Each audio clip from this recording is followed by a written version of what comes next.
CMRL Exalogic മാസപ്പടി കേസിൽ പ്രതിപക്ഷ നേതാവ് പിണറായി വിജയന്റെ മകൾ വീണ ടിക്ക് വീണ്ടും ED സമൻസ്.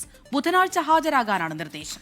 ആദ്യ സമൻസിന് പിന്നാലെ അനാരോഗ്യം ചൂണ്ടിക്കാട്ടി വീണ സാവകാശം തേടിയിരുന്നു. ഇതിനിടെ ED ഉദ്യോഗസ്ഥരെ ആക്രമിച്ച കേസിൽ IP ബിനു അടക്കം CPM പ്രവർത്തകരായ 7 പ്രതികളെ പോലീസ് കസ്റ്റഡിയിൽ വിട്ടിരിക്കുകയാണ്. വിപിൻ സി വിജയൻ ഒരിക്കൽ കൂടി ചേർന്ന് കൊച്ചിയിൽ നിന്ന്. വിപിൻ, ED വിടാതെയുണ്ട് വീണ ടിക്ക് പിന്നാലെ. ഇപ്പോൾ വീണ്ടും സമൻസ് നൽകി ചോദ്യം ചെയ്യലിന് ഹാജരാകണം എന്ന ആവശ്യം EDയുടെ ഭാഗത്തുനിന്നും ഉണ്ടായിട്ടുണ്ട്. അതിൽ എന്തായിരിക്കും തുടർ നീക്കങ്ങൾ?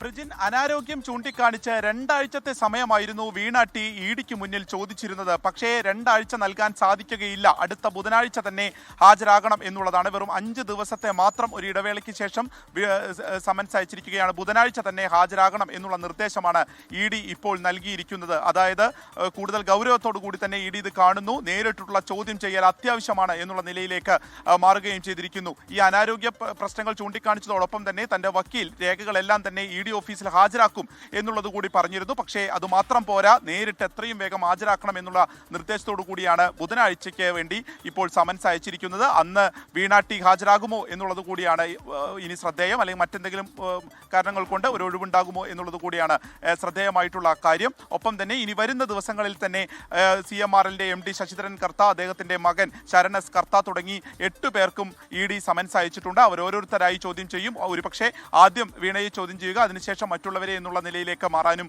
സാധ്യതയുണ്ട്.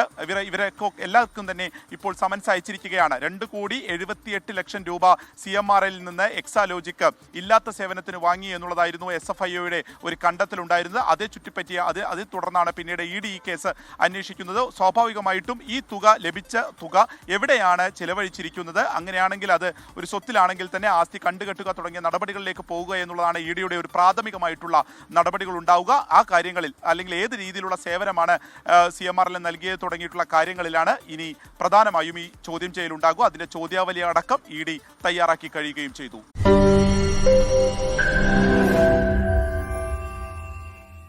ലോകത്തെവിടെയായാലും ഏത് സമയത്തും 24 വാർത്തകളും ഓഗ്മെന്റഡ് റിയാലിറ്റി പാക്കേജുകളും എക്സ്പ്ലെയിനറുകളും വിശദമായി കാണാൻ ഞങ്ങളുടെ YouTube ചാനൽ നിങ്ങൾക്ക് സബ്സ്ക്രൈബ് ചെയ്യാം.